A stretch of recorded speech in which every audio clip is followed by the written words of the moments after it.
and welcome everyone. Thank you again for joining my webinar. Today I'm going to talk about how to correctly use artificial intelligence tools in your research. These are tools like ChatGPT or Bard. In today's webinar, I'm going to show you what are the different areas where you can use AI for your research in an ethical manner. There are some concerns when you use AI for writing for your research, and these are some of the pitfalls that we should avoid. So today's session is going to be a bit of background on how and various areas where we can use AI, and then I will also do a small demo of how we can use ChatGPT for performing some research-related tasks. So stay tuned for the rest of the session. These sessions that I'm doing, these webinars that I'm doing daily in the month of March, I've covered various aspects of research, and it should be very useful and provide a good learning experience for those who are currently pursuing their research, either in PhD or post-PhD. So these are some of the videos that I have completed in the past, in this month so far. So do check that out when you get a chance, because in every video, I pick a very important topic and share my experience on this. And if you follow these suggestions and guidelines that I have given in these videos, you will improve your research quite substantially and will also finish it much faster than otherwise. If you're not a subscriber to my YouTube channel, please take time to subscribe to my channel, because you will get really new and useful content that will help you in your research going forward. So thank you everyone for following, subscribing, and don't forget to like this video. All right, so the first thing is, when we are using generative AI tools like ChatGPT for your research, it can enhance various aspects of your work. So from initial literature review to the final stages of writing and presenting your findings. But what is it that you can do, and what is considered acceptable and unacceptable is what we are going to learn in today's session. All right. So first and foremost is literature review and synthesis. One of the most useful applications of generative AI or ChatGPT that researchers have started to use over the last year or so is in assisting with literature reviews. And I have seen many different tools that have come up in the market other than ChatGPT that can help you do literature review at an amazing speed, because the work that you were initially doing manually, like downloading a paper, looking for specific information like what research questions they're answering, or what are their key findings, what are the challenges that they faced during their research. All this information can be easily now extracted from research papers through many different AI tools. Okay, so in this way, we can use AI for summarizing research papers, identifying research gaps, studying or analyzing their research methodology, the data collection. Basically, the entire paper you can kind of dissect using AI by using various different tools. So any information that you need for a specific piece of research from a research paper can be easily extracted. So one way for doing this is using ChatGPT or Bard or any other AI, custom AI platform that is designed for researchers. But even if you are using ChatGPT, for example, you can use specific prompts that will help you to extract information from a selected paper. If you are using ChatGPT 4, which is the paid version, you will have the option to upload PDF documents to ChatGPT, and you can ask questions from those documents. If you are using Bard, because it is owned by Google, and Google already has index of papers in Google Scholar, you even have the option to just use Bard by giving the name of the paper and asking questions from that. In that case, you do not need to upload the paper to Bard. So that is another way for you to use or to streamline your research. Next thing which I find very interesting in the way how ChatGPT or other tools can be used is for idea generation and brainstorming. And one of the interesting ways that I feel is I can give an idea and ask ChatGPT to criticize my idea, or I can give a research question and ask it to provide some feedback on Do you think this is a good research question, or this could be improved in some way? So that creative problem solving that comes up, and the way you can use ChatGPT to kind of to help you with your research. I feel ChatGPT can be your online research assistant, because you want to do so many different tasks while you are doing your research, right? So even let's say example, if you have qualitative data and you want to analyze the data, identify themes, identify codes, and tag the codes with the different interview transcripts. It is a lot of manual work, and it takes a lot of amount of time to doing that.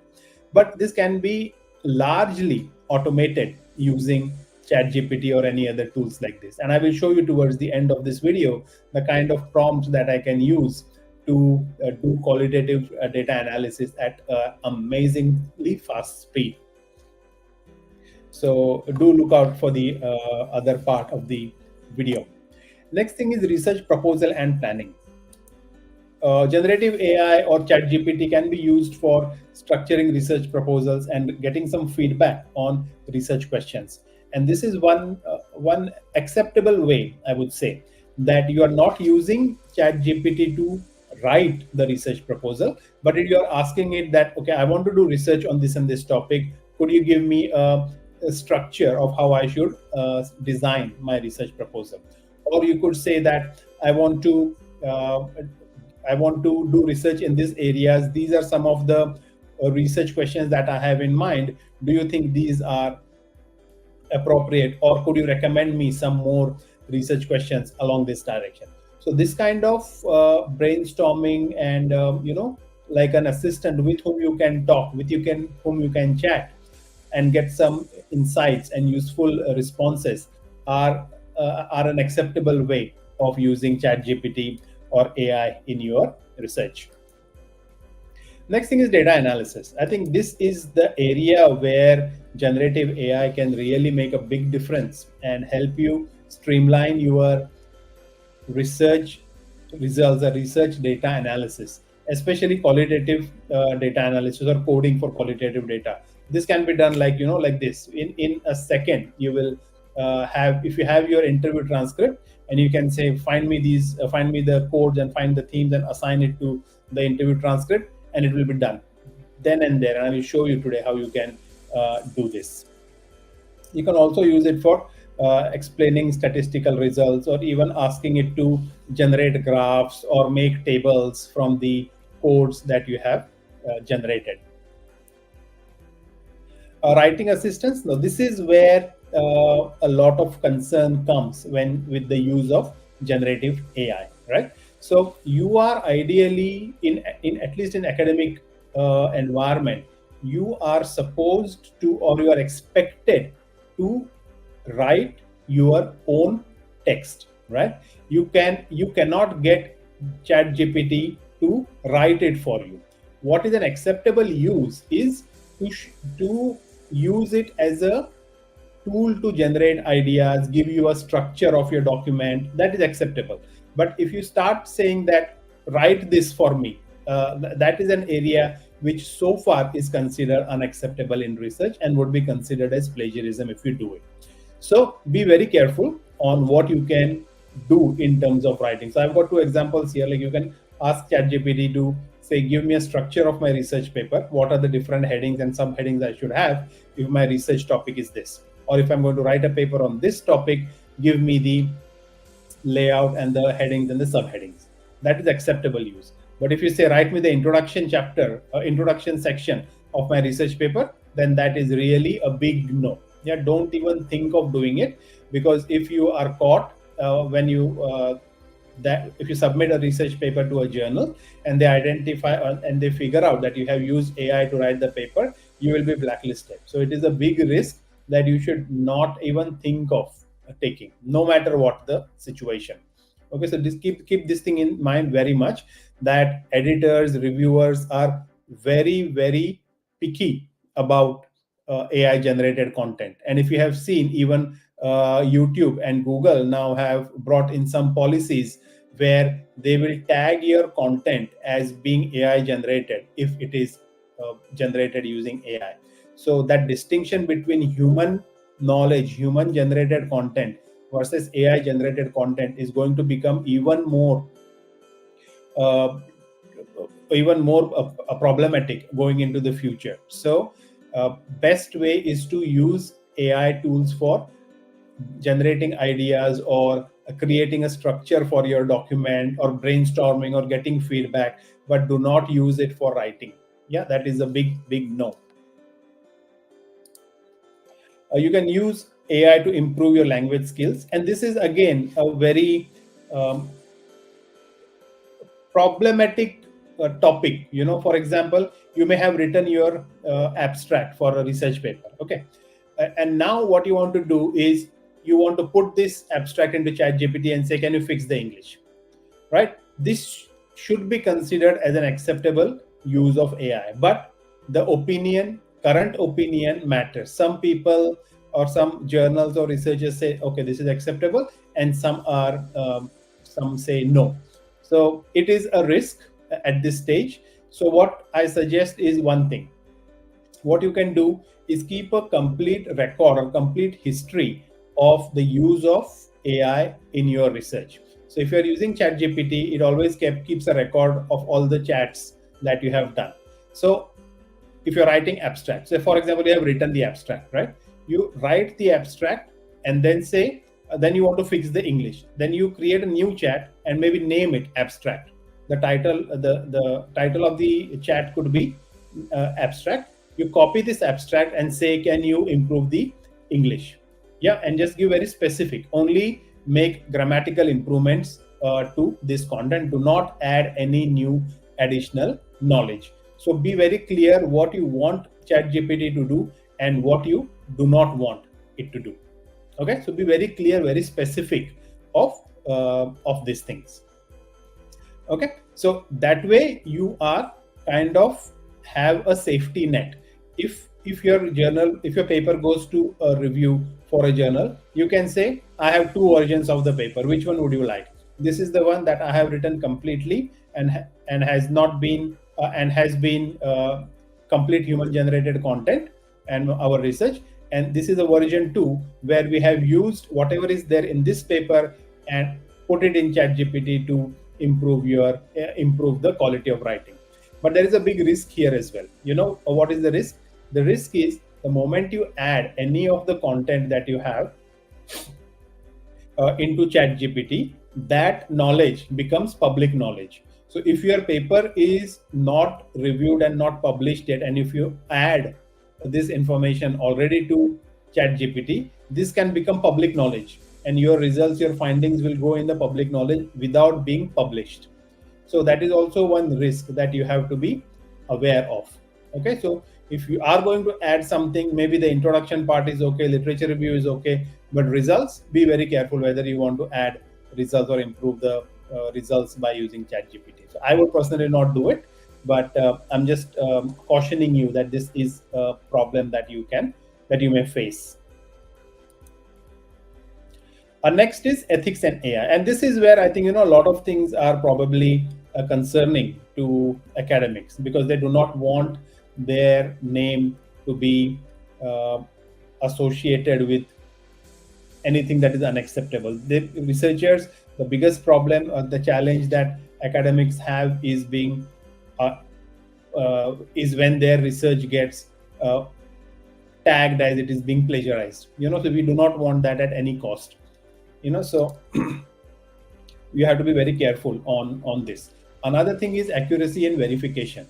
Always verify the information provided by AI tools, as they may not always be accurate or up to date. So you have to cross verify. So you ask, say, ChatGPT to do something. Maybe you have your qualitative data, right? And you you query that data and ask some questions, give some prompts, ask for some answers. Always make sure that you check the answers that you have got to the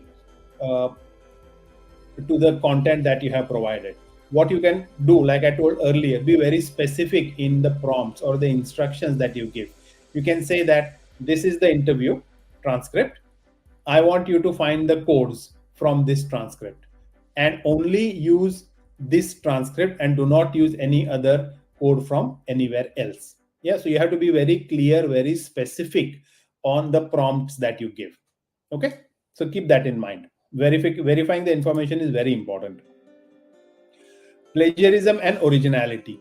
Ensure that the content generated by AI is used as a guidance to structure your ideas, but not to write your research work. This is a very, very important thing to remember, and you do not want to get caught on the wrong side of the fence. Yeah. So only use AI to get ideas, get feedback, but do not use it to write the content for your research. And next is transparency, and this is something that is becoming more and more popular in the university or in the undergraduate and postgraduate assignments, that if you have used AI, you have to disclose where you have used AI and in what form. So we give options like, I have not used AI in my assignment. Second option is, I have used AI to generate the structure of the document. Or third could be, I have used AI to generate generate ideas for my assignment. So these are some of the options. When you submit to some journals, they may have some new conditions that you have to meet in terms of the use of AI. But being upfront and being open that you have used AI, because there is no point hiding it. If people can figure out. I mean, in fact, I can easily figure out now the content that is written using ChatGPT, because the way it is written, the words that it uses, it is just a particular style of writing. So I can easily figure out on most occasions that this is written using AI. So although I'm not using any sophisticated AI detection tool, the way it is written itself is a signature of AI generated content. So it is better being upfront and being transparent, and there is nothing wrong, because it is just another tool. Like if you imagine before Google Scholar or before search engines, when researchers did research, they had to search for papers, they had to go to a library, right? But after a search engines, they could search papers just by sitting in front of the computer and searching. So we would not say that because you are searching papers online, it is not good. You have to go to a library to find papers. No, the technology has evolved new, and research has become conducting research has become easier and convenient. Then why not use that? So the same analogy we can use for AI, that if AI helps us to speed up our research, we should use it, because it is just another tool, right? But when it becomes a problem is when you are using it in an unethical way. And the most common thing is you're getting AI to write, and if you don't do that, I think the other uses are acceptable, and then they are reasonably okay to be used. Okay, so what I will do now is I will show you how to code qualitative data with ChatGPT using a simple example.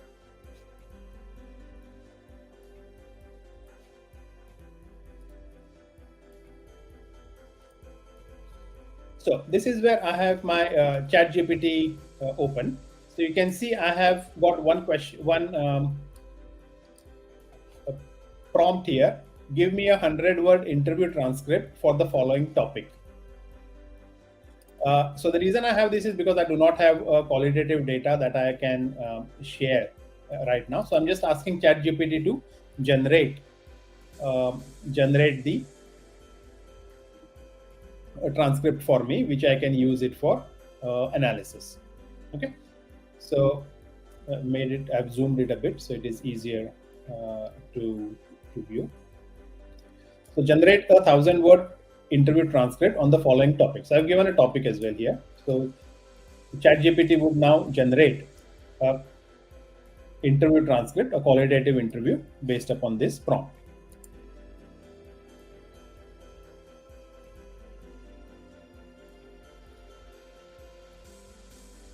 So as you can see, the interview prompt is being generated, and I have given it a length, that make it around 1,000 words. So even if it is not exactly 1,000 words, but it will be a reasonable sized interview. And the purpose of this is to show that how we can identify codes and themes when doing qualitative analysis.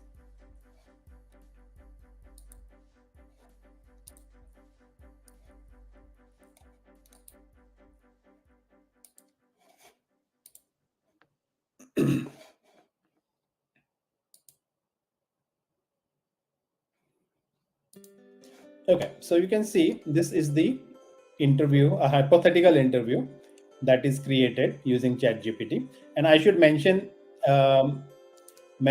this here at this point, that what I've shown is just for the purpose of this demonstration.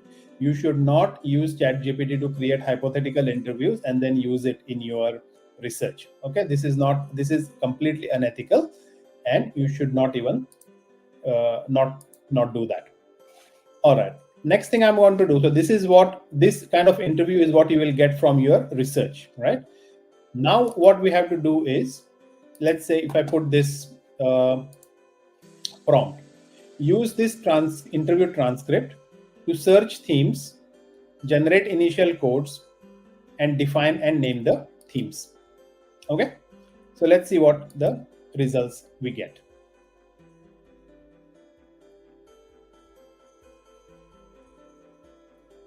So you can see it is starting to generate some themes now. Benefits of remote work, challenges of remote work, strategies for work-life balance, role of employers, future of remote work. And then it identified some codes here: elimination of commute, flexibility in work hours, communication of boundaries, employer supported flexibility, and so on. And then it has assigned these codes to this theme. So elimination of commute and flexibility in work hours could be benefits of remote work. Challenges could be work-home boundary blur, longer working hours. These are challenges. Strategies for work-life balance, designating workspaces, communication of boundaries, importance of breaks. So see what has happened is it has taken up these themes, and then it has assigned these codes to these themes. What you can also do is you can say something like, can you show these codes in the transcript, or can you tag these codes to the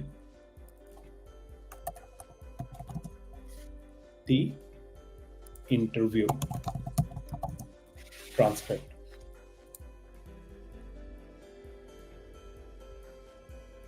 I will insert the relevant codes next to the segments where they are applicable. So it is starting with this interview transcript again, and you will see that in some parts it will start adding the relevant codes. For example, here, elimination of commute is added, flexibility in work hours, longer working hours, designating workspaces. So what you can see is that the analysis of qualitative data is becoming very simple through this approach. Yeah, I will stop it here. I will not run it all the way. Another thing I could ask is do some statistical analysis, right? So for example, I can say, can you show me how many times a particular code is used and put the results in a tabular format. Now what I ideally want is the codes that were shown above should be shown that this code was there, used 5 times, 6 times, or 3 times, or whatever. So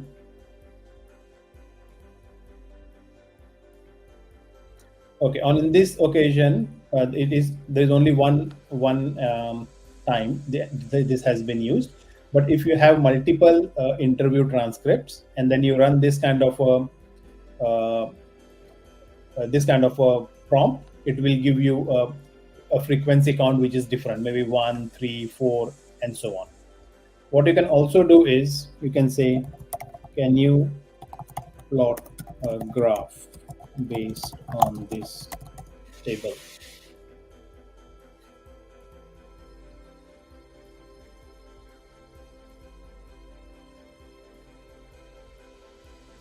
And once this thing is completed, um, you will see you have a graph here. It all looks at the same at the moment because everything is one. But if there were different frequencies, you will see a proper graph. And then you can copy this graph and you can use this in your design, in your research, or you could copy this and put it in Excel, and then you can yourself design the graph or things like that. So what you can see here is all this is history of your use of ChatGPT in your research, right? So keep it safe. So instead of this, right, you should not do this. But imagine you have interpreted, or you have transcribed your interview, and then you copy the interview transcript here, and you can say use this interview transcript to do this, and then your analysis kind of begins. Okay, so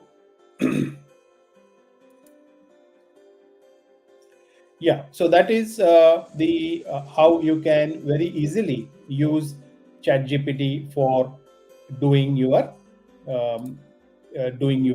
analysis and analysis of your qualitative data. All right, so that is all in today's session. I will probably be doing a few more sessions on AI and research. So do join me every day to attend this session live. And if you have any questions, please feel free to ask me or leave a comment after the session is over. All right, please do share these series with your friends and your colleagues who may benefit from this. And yeah, I'll see you again tomorrow. Thank you very much. Bye.